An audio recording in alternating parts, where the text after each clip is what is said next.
नमस्कार प्यारे छात्रों, कैसे हो आप। आज हम अपनी पाठ्य पुस्तक के तृतीय पाठ का अध्ययन करेंगे, गोदोहनम, जिसको हम दो भागों में पढ़ेंगे। और आज हम इसका पढ़ रहे हैं प्रथम भाग। कौन सा भाग? प्रथम भाग। तो पढ़ते हैं हम इस पाठ के परिचय को। एतत् नाट्यांश कृष्णचंद्र त्रिपाठी महोदयै रचितात् चतुर्व्यूहम इति पुस्तकात् संक्षिप्य संपादय च उद्धृतः। अस्मिन् नाटके एतादृशस्य जनस्य कथानकम् अस्ति यः धनवान् सुखाकांक्षी च भवितुम् इच्छुकः मासपर्यन्तं दुग्धदोहनादेव विरमति। येन मासान्ते धेनोः शरीरे संचितं पर्याप्तं दुग्धम् एकवारमेव विक्रीय संपत्तिम् अर्जयितुं समर्थः भवेत्। परं मासान्ते यदा सः दुग्धदोहनाय प्रयतते तदा सः दुग्धबिन्दुम् अपि न प्राप्नोति। क्या है इस पाठ में कि एतत् नाट्यांश, यह एक नाटक का अंश है। यह नाट्यांश कृष्णचंद्र त्रिपाठी महोदय द्वारा रचित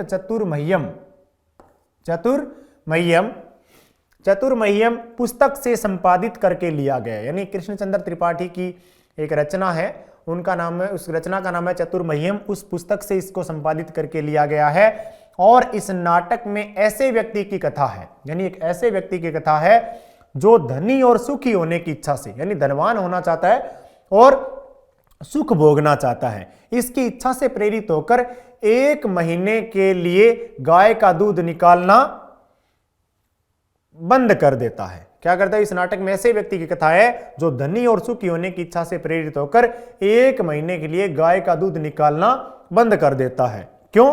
कि ताकि गाय के शरीर में इकट्ठा पर्याप्त दूध एक ही बार में बेचकर संपत्ति कमाने में समर्थ हो सके। वो सोचता है कि इस गाय का 1 महीने दूध निकालूंगा ही नहीं, वो 1 महीने निकालूंगा नहीं तो सारा 1 महीने बाद में बहुत सारा दूध हो जाएगा और सारा एक साथ निकाल लूंगा और एक साथ निकाल के बहुत सारा पैसा एक साथ ही कमा लूंगा। इस प्रकार से वो चाहता है कि एक साथ दूध बेचूंगा तो एक साथ मेरे पास बहुत सारा पैसा आ जाएगा और मैं अचानक ही क्या बन जाऊंगा? धनवान बन जाऊंगा। परंतु मास के अंत में जब वह, यानी महीने के अंत में जब वह दूध दूहने का प्रयत्न करता है तब वह दूध की बूंद भी प्राप्त नहीं कर पाता है। यानी उसने तो सोचा था कि 1 महीने बाद में बहुत सारा दूध हो जाएगा और बहुत सारे दूध से क्या कर लूंगा? बहुत सारा पैसा मैं एक दिन में ही कमा लूंगा। परंतु होता क्या है? उसका विपरीत होता है। वो जो बहुत सारा दूध निकालना चाहता था उसको 1 बूंद भी दूध प्राप्त नहीं होता है। तो कैसी कहानी है ये? करते हैं हम शुरू इसको। दुग्ध प्राप्ति स्थाने सह धेनो प्रहारै रक्त रंजिभः भवति अवगच्छति च यत् दैनन्दिनं कार्यं यदि मास पर्यन्तं संगृह्य क्रियते तदा लाभस्य स्थाने हानिरेव भवति। क्या है इस पाठ में कि दूध प्राप्त करने के स्थान पर वह गाय के प्रहारों द्वारा खून से लथपथ हो जाता है। उसने तो सोचा था कि 1 महीने में मैं क्या कर लूंगा? सारा ही दूध निकाल लूंगा, लेकिन होता उसका विपरीत है। 1 बूंद भी प्राप्त नहीं कर पाता है और दूध प्राप्त करने के स्थान पर वह गाय के प्रहारों से, यानी गाय क्या करती है? उसके मारती है लात से और से पैरों से। तब मिलता क्या है उसको? खून से लथपथ हो जाता है। यानी उसके बार बार गाय के पैरों की पड़ती है उसके, तो वो क्या हो जाता है? खून से लथपथ हो जाता है और जान जाता है क्या कि प्रतिदिन का कार्य यदि मास भर के लिए इकट्ठा किया जाता है तब लाभ के स्थान पर क्या होती है? हानि होती है। हम सोच ले कि सारा लाभ एक साथ ही हो जाए, सारे सुख हमें एक दिन में प्राप्त हो जाएं, बहुत सारा पैसा हमारे पास एक दिन में ही आ जाए, तो ऐसा असंभव है। उसके लिए हमें क्या करना पड़ेगा? धीरे धीरे प्रयास करना पड़ेगा और धीरे धीरे प्रयास करेंगे तो हमें बहुत कुछ अर्जित कर सकते हैं। तो ऐसा नहीं है कि हमें सारा सब कुछ एक दिन में प्राप्त हो जाएगा। तो हमें क्या करना पड़ेगा? उसके लिए लगातार प्रतिदिन हमेशा क्या करनी पड़ेगी? मेहनत करनी पड़ेगी, तब जाकर के हमें लाभ होगा। अगर ऐसा हम करते हैं, एक साथ लाभ प्राप्त करना चाहते हैं, तो उसमें हमें लाभ हो या न हो इसकी कोई गारंटी नहीं है, लेकिन हानि हमारी अवश्य हो जाती है। तो ऐसा ही उसके साथ होता है। जो 1 महीने में बनना चाहता था धनवान, और होता क्या है? 1 महीने बाद में उसको हानि ही होती है और ऊपर से गाय की लातें खाता है, वो फ्री में ही है। तो प्रथम दृश्यम, इस पाठ का पहला दृश्य, इस पाठ का पहला दृश्य, मल्लिका मोदकानि रचयन्ति मंद स्वरेण शिव स्तुति करोति ततः प्रीविशति मोदक मग्धम अनुभवम प्रश्न मनसा चंदन है। क्या होता है कि मल्लिका लड्डुओं को बनाती हुई धीमी आवाज में, मल्लिका है वो लड्डू बना रही है और लड्डुओं को बनाती हुई धीमी आवाज में शिव की स्तुति करती है। यानी भगवान शंकर की क्या कर रही है, वो स्तुति कर रही है, कुछ गुनगुना रही है।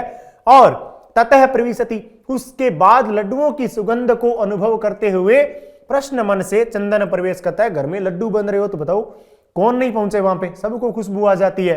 इसी प्रकार क्या होता है, चंदन को खुशबू आ जाती है कि घर में क्या बनाए जा रहे हैं, लड्डू बनाए जा रहे हैं। तो चंदन जी चल लिए वहां पर लड्डुओं की तरफ। और चंदन क्या कहता है, आहा सुगंधस्तु मनोहर विलोक्य अये मोदकानि रच्यन्ते प्रश्न भूत्वा आस्वादयामि तावत मोदकम ग्रहीतुम इच्छति। क्या कह रहा है, वाह क्या बात है, सुगंध तो मनोहारी है, ये जो सुगंध आ रही है वो तो मन को हर लेने वाली है। अरे लड्डू बनाए जा रहे हैं, क्या बात है, लड्डू बनाए जा रहे हैं। प्रश्न होकर यानी खुश होकर, तो स्वाद लेता हूं यानी चेक कर लेता हूं। अब घर में कोई चीज बनाई जा रही है, लो मैं चेक कर लेता हूं, मैं खा के बताता हूं पूरा मीठा है कि नहीं है। और वो लड्डू को क्या करना चाहता है, लेना चाहता है चेक करने के लिए। मल्लिका क्या कहती है, स क्रोधम विरम विरम मास्पृश एतानी मोदकानी। जैसे वो लड्डू उठाना चाहता है तब कहता है कि मल्लिका क्या कहती है, क्रोध के साथ, अरे ठहरो, मत छुओ इन लड्डुओं को, इन लड्डुओं को आप छू नहीं सकते, रुक जाओ। अब क्यों मना कर रही है जानते हैं हम। चंदन किमर्थम क्रुध्यसी तव हस्त निर्मितानि मोदकानि दृष्ट्वा अहम जिह्वा लोलुप्ताम निमंत्रियायितुम अक्षमय अस्मि किम न जानासि त्वमिदम। चंदन कहता है, क्यों गुस्सा करती हो, गुस्सा क्यों कर रही हो, तुम्हारे हाथों से बने लड्डुओं को देखकर मैं जीभ की लालच पर काबू करने में असमर्थ हूं। मल्लिका तूने लड्डू बनाए हैं और तेरे लड्डुओं को देखकर मेरी जीभ क्या बन गई है, लालच आ गया जीभ को। अब जीभ, मेरी जीभ है वो खाना चाहती है और मैं इस प्रकार के लालच को रोकने में असमर्थ हूं। सामने लड्डू पड़े हो, कौन रुक जाए भाई, किसी से काबू नहीं होता। और इस प्रकार से चंदन से भी अपने आप पर काबू नहीं हो पा रहा है वो, और लड्डू खाने के लिए जिद किया जा रहा है। क्या तुम यह नहीं जानती हो, क्या तुम्हें यह पता नहीं है कि मैं इतना काबू रखने में असमर्थ हूं, मुझे लड्डू चाहिए, लड्डू तो मैं भी खाऊंगा।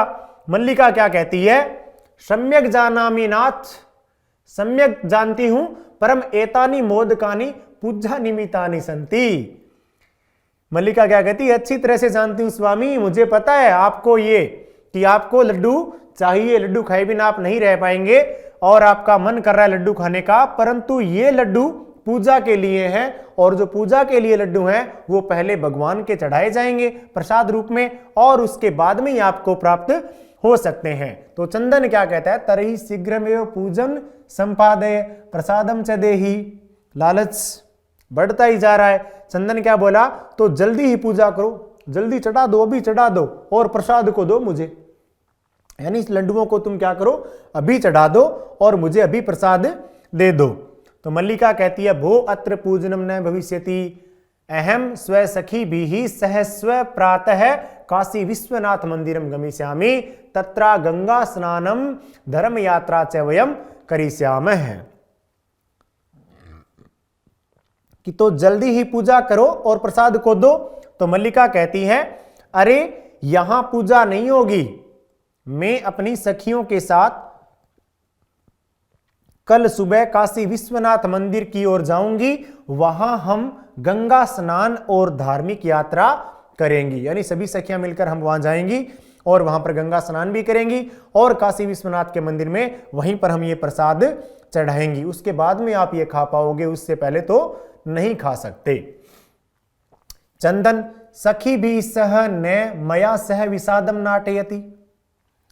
क्या कहता है चंदन, कि सखियों के साथ, मेरे साथ नहीं, दुख का अभिनय करता है। यानी ऐसे कहता है कि भी उनके साथ जा रही हो, मेरे साथ नहीं जाओगी, और दुख का अभिनय करता है, यानी जैसे मुंह है ना वो दुखी सा बना लेता है। तो मल्लिका क्या कहती, आम चंपा गौरी माया मोहिनी कपिला दया सर्वाह गच्छन्ति अतः मया सह तवागमनस्य औचित्यं नास्ति, वयं सप्ताहान्ते प्रत्यागमिष्यामः, तावत् गृह व्यवस्थां धेनोः दुग्ध दोहन व्यवस्था च परिपालय। तो क्या करना है, मल्लिका क्या कहती है, हाँ चंपा, गौरी, माया, मोहिनी, कपिला आदि सब जा रही हैं, यानी ये जो है वो सारी की सारी मेरे साथ में जा रही है, अतः मेरे साथ तुम्हारे आने का कोई औचित्य यानी उचित नहीं है। तुम मेरे साथ जाओ, आप मेरे साथ जाओ, ये उचित नहीं है। हम सप्ताह के अंत में वापस आ जाएंगे, यानी इस एक सप्ताह के बाद में हम आ जाएंगे। तब तक घर की व्यवस्था और गाय के दूध को दूहने की व्यवस्था को आप ही चलाना, आप ही करना। ये गाय का दूध आपको ही निकालना है और घर की व्यवस्था जो आपको ही संभालनी है। मैं तो क्या कर रही हूं, चंपा, गौरी, मोहिनी, कपिला और माया के साथ जा रही हूं काशी विश्वनाथ। तब तक आप घर की व्यवस्था को संभालना। द्वितीयम दृश्यम, दूसरा दृश्य, चंदन अस्तु गच्छ सखी भी सह धर्म यात्रायै आनंदिता च भव, अहम सर्वमपि परिपालयिष्यामि शिवास्ते संतु पंथानः। चंदन कहता है ठीक है, जाओ और सखियों के साथ धर्म यात्रा से आनंदित हो, मैं सभी को पाल लूंगा, यानी मैं घर का और गाय और सब देख लूंगा, तुम्हारे रास्ते शुभ हो, यानी आपकी यात्रा मंगलमय हो। जैसे हम इंग्लिश में बोलते हैं हैप्पी जर्नी, उसी प्रकार संस्कृत में कहा जाता है शिवास्ते संतु पंथान, अर्थात आपकी यात्रा मंगलमय हो। तो चंदन कहता है मल्लिका तु धर्म यात्रायै गता अस्तु दुग्ध दोहनम कृत्वा ततः स्वप्रातरासस्य प्रबंधम करिष्यामि, स्त्री वेशम धृत्वा दुग्ध पात्र हस्तः नंदिन्या समीपम गच्छति। यानी क्या करता है वो कि मल्लिका तो धर्म यात्रा हेतु गई, जो मल्लिका थी उसकी पत्नी वो तो कहां चली जाती है, धर्म की यात्रा पर चली जाती है। ठीक है, गाय का दूध दूहकर उससे अपने नाश्ते जलपान का प्रबंध करूंगा, यानी गाय का दूध निकालता हूं और उससे अपने नाश्ते और का प्रबंध करता हूं। और करता क्या है, स्त्री वेशम धृत्वा, स्त्री का वेश धारण करता है, साड़ी वाड़ी पहनता है वो, और दूध के हाथ लिए नंदिनी गाय के पास जाता है और वो साड़ी वाड़ी पहन करके और गाय का दूध निकालने के लिए क्या करता है, जो नंदिनी गाय है उसके पास में जाता है। और उमा क्या कहती है, मातुलानी मातुलानी, मामी मामी, उमा आ जाती है, वो क्या कहती है, मामी मामी। किसको कह रही है, साड़ी पहने हुए चंदन को क्या कह रही है, मामी मामी कह रही है। चंदन उमे अहम तू मातुल है, तब मातुलानी तू गंगा स्नानार्थम काशीम गता अस्ति, कथय किम ते प्रियम करवाणी। चंदन क्या कहता है, जैसे उमा आके कहती है उसको मामी मामी साड़ी पहने हुए देख करके, तो चंदन बोलता है उमा मैं तो मामा हूं, तुम्हारी मामी तो गंगा स्नान के लिए काशी गई है, यानी मैंने तो ऐसे ही साड़ी पहन रखी है गाय का दूध निकालने के लिए, तुम्हारी मामी है वो तो गई हुई है और मैं मामा ही हूं, मामी नहीं हूं, कहो क्या तुम्हारा भला करूं, क्या काम करूं तुम्हारे लिए। तो उमा कहती है मातुल पितामह कथयति मासांतरम अस्मद् गृहे महोत्सव भविष्यति तत्त्रिशत सेठ कमितम दुग्धम अपेक्षते, ऐसा व्यवस्था भवद भी करणीया। उमा ने क्या कहा, तब 300 लीटर तक दूध चाहिए। किसके लिए, कि मेरे पिताजी कहते हैं कि 3 महीने के बाद में हमारे घर में एक महोत्सव होगा। 3 महीने के बाद में क्या होगा, हमारे घर में एक महोत्सव होगा और उसके लिए 63 सेकंड में इसके लिए 300 लीटर दूध चाहिए और उसकी व्यवस्था जो करनी है वो किसको करनी है, आपको ही करनी है मामा जी। तो आगे देखते हैं। चंदन प्रसन्न मनसा, खुश होकर के, 63 सेटकम परिमितम दुग्धम शोभनम, दुग्ध व्यवस्था भविष्यत्येव इति पितामहम प्रति त्वया वक्तव्यम। चंदन क्या कहता है कि प्रसन्न मन से खुश होकर कहता है 30 लीटर मात्र माप में दूध, सुंदर 300 लीटर, हाँ 63 यानी 300 लीटर की मात्रा माप में दूध, सुंदर दूध की व्यवस्था हो जाएगी, ऐसा ही दादाजी को तुम कहो। यानी तुम ऐसे जाकर के उनको कह दो कि दूध की व्यवस्था तो खुश होकर वो कहता है कि दूध की व्यवस्था हो जाएगी, तुम जाकर के क्या करो, उनको कह दो 300। और दूध की व्यवस्था हो जाएगी। ऐसा तुम जाकर दादाजी को तुम कह दो। उमा क्या कहती है, धन्यवाद मातुल है या मैं धुना सा निर्गता, और धन्यवाद कहती है मामा को, और अब जाती हूं, और वह निकल जाती है। तृतीयम दृश्यम, तीसरा दृश्य इसी पाठ का।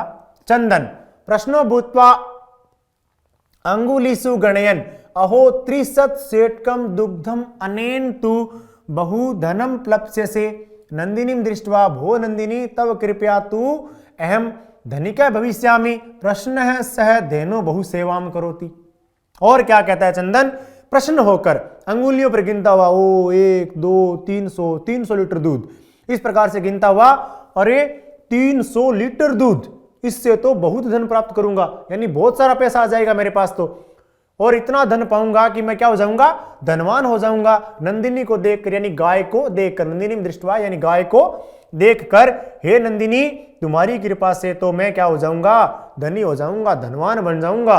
और प्रश्न होकर वह गाय की क्या करता है, खूब सेवा करता है। और आगे क्या होता है, सेवा के बाद में वो उसका दूध कितना निकालेगा, कब निकालेगा, ये हम इस पाठ के अगले भाग में जानेंगे। धन्यवाद। जयतु भारतम, जयतु संस्कृतम।